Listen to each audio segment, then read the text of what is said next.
నమస్తే, welcome to యోయోటి. ప్రస్తుతం మనం తెలంగాణ భవన్లో అయితే ఉన్నాం. ప్రస్తుతం మనతో మాట్లాడడానికి బీఆర్ఎస్ పార్టీ సీనియర్ నాయకులు పావని గౌడ్ గారు అయితే ఉన్నారు. అక్క నమస్తే. సో ఫైనల్గా కవిత గారి బెయిల్ అయితే రావడం జరిగింది. సో ఎప్పుడెప్పుడు అని ఎదురు చూస్తున్నారు. గత 5 నెలలుగా కూడా జైల్లో చాలా ఇబ్బందులు అయితే పడ్డారు. సో ఏం చెప్పదలుచుకున్నారు? అంటే కవిత గారికి బెయిల్ రావడము న్యాయం గెలిచింది, ధర్మం నిలిచింది అని చెప్పుకోవచ్చు.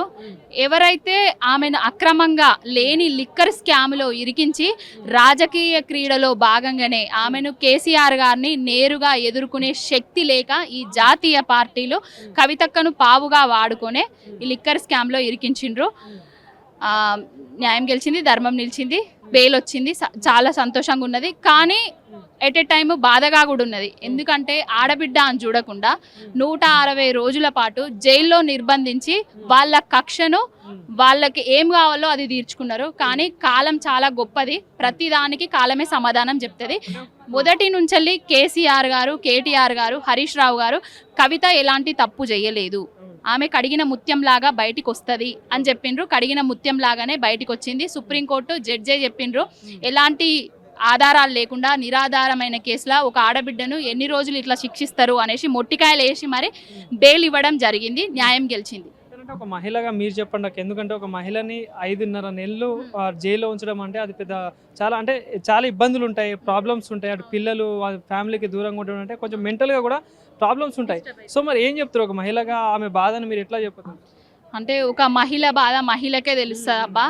అంటే చాలా సమస్యలు ఉంటాయి మాకు. వాళ్ళు అంటే వాళ్ళ కక్షలకు వాళ్ళ కుట్రలకు ఇలాంటి సమస్యలు ఏం పట్టవు. ఆడబిడ్డలు అనేది ఉండదు వాళ్ళకు. వాళ్ళు ఏదైతే దేవుళ్ళ మీద రాజకీయాలు చేస్తారు, దేవతలను పూజిస్తాము హిందువులము అది అని అంటారు. ఎక్కడ ఆడవాళ్ళు పూజించబడతారో అక్కడ దేవతలు కొలువై ఉంటాయి. కానీ ఈ బీజేపీ పార్టీకి చూసిండ్రు కదా, వాళ్ళు చేసిన కుట్రల వల్ల 400 సీట్లు వస్తాయి అనుకుంటే వాళ్ళకు వచ్చిన ఎన్ని సీట్లు? 200 సీట్లు. అంతే. వేరే పార్టీలతోటి పొత్తు పెట్టుకొని అధికారంలోకి వచ్చిండ్రు. అంటే దేవుడు ఉన్నాడు అక్కడనే నిరూపించిండ్రు. రాబోయే రోజులల్లో బీజేపీ పార్టీ అనేది భూస్థాపితంగా కాబోతున్నది. కానీ ఒక పక్క ఇది చూసుకుంటే అక్క అయితే కవిత గారి బెయిల్ బీఆర్ఎస్ పార్టీ బీజేపీలో విలీనం కావడం మొదటి అడుగు అని చెప్పేసి కూడా కాంగ్రెస్ పార్టీ వాళ్ళు చెప్తా ఉన్నారు. సో ఏం చెప్తారు? ఇంకోసారి ఎవడన్నా అంటే చెప్పు తీసుకొని దంచుతాం. ఎందుకంటే బీఆర్ఎస్ పార్టీ బీజేపీలో విలీనం కాకుండా ఇప్పుడు బెయిల్ వచ్చింది. మరి ముందు నుంచే మేము బీజేపీ పార్టీలో విలీనం అయ్యి ఉంటే ఎలక్షన్లల్లో పొత్తు పెట్టుకొని గెలిచేది ఉంటే గెలుస్తాం కదా. ఎలక్షన్లు ఉన్నాయా ఏమన్నా విలీనం కావడానికి? ఇప్పుడు ఏమన్నా దగ్గరలో ఎలక్షన్స్ ఉన్నాయా, ఇంకేమన్నా ఉన్నాయా? అంటే బీజేపీ పార్టీల విలీనం అయితేనే కవిత గారికి బెయిల్ ఇస్తారా? అంటే ఇది కుట్రనే అని కాదా? రాజకీయ కుట్రలో భాగంగానే ఆమెను అరెస్ట్ చేసిండ్రని కదా. అంటే ఎవరైతే ఎదురిస్తే బెదిరిస్తే జాతీయ పార్టీలు ఎదురుగా నిలబడితే వాళ్ళ పార్టీలను లేకుండా చేసి భయపెడతారా? మరి ఏం చేద్దామని? ఇది ప్రజాస్వామ్య దేశమే కదా, ఎవరికైనా హక్కులు ఉంటాయి కదా, పోరాడే హక్కు, కొట్లాడే హక్కులు ఉంటాయి కదా. అంటే పోరాటాన్ని, కొట్లాటను అణిచివేయడానికే ఇలాంటి కేసులు. కేసీఆర్ గారిని లేకుండా చేయాలి. ఎందుకంటే ఇక్కడనే కాదు, ప్రజాదరణ ఢిల్లీ లెవెల్లో, మహారాష్ట్ర లెవెల్లో వస్తుంది. దీన్ని ఇక్కడికే కట్టుదిట్టం చేయాలనేసి ఆయన బిడ్డను అడ్డం పెట్టుకొని రాజకీయాలు చేసిండ్రు. ఆమె రావడం మాకు చాలా సంతోషంగా ఉంది. బాపు కేసీఆర్ గారు కూడా సంతోషపడుతున్నారు. అంటే ఢిల్లీకి వెళ్ళి అటు కేటీఆర్ గారు కానీ హరీష్ రావు గారికి సంప్రదింపులు చేశారు కాబట్టి కవిత గారికి బెయిల్ వచ్చింది అని చెప్పేసి వాళ్ళు ప్రధానంగా చెప్తున్న పరిస్థితి. ఇవన్నీ ఫాల్స్. అంటే ఇవన్నీ అబద్ధపు ఆరోపణలు మాత్రమే. ఎన్ని చేసినా కూడా బీఆర్ఎస్ పార్టీకి ప్రజాదరణ తగ్గుతలేదు అనే ఉద్దేశంతో ఇలాంటి నెగిటివ్ కామెంట్స్ చేస్తున్నారు. మా పార్టీ ఏ పార్టీలో కలవది, ఏ పార్టీలో విలీనం కాదు. ఇప్పుడు రేపు మాపేమి ఎలక్షన్లు లేవు, మాకు ఇంకా మస్తు టైం ఉన్నది. ఈ 5 ఏళ్ళు కాంగ్రెస్ పార్టీని చూద్దామే అనుకుంటున్నాము. రేవంత్ రెడ్డి ఎట్లా పరిపాలిస్తాడో, ఏం చేస్తాడో అనేది చూద్దామే అని ఉన్నాము. ఏ పార్టీతోటి మేము పొత్తులు పెట్టుకోము, ఏ పార్టీతోటి మేము కలవము.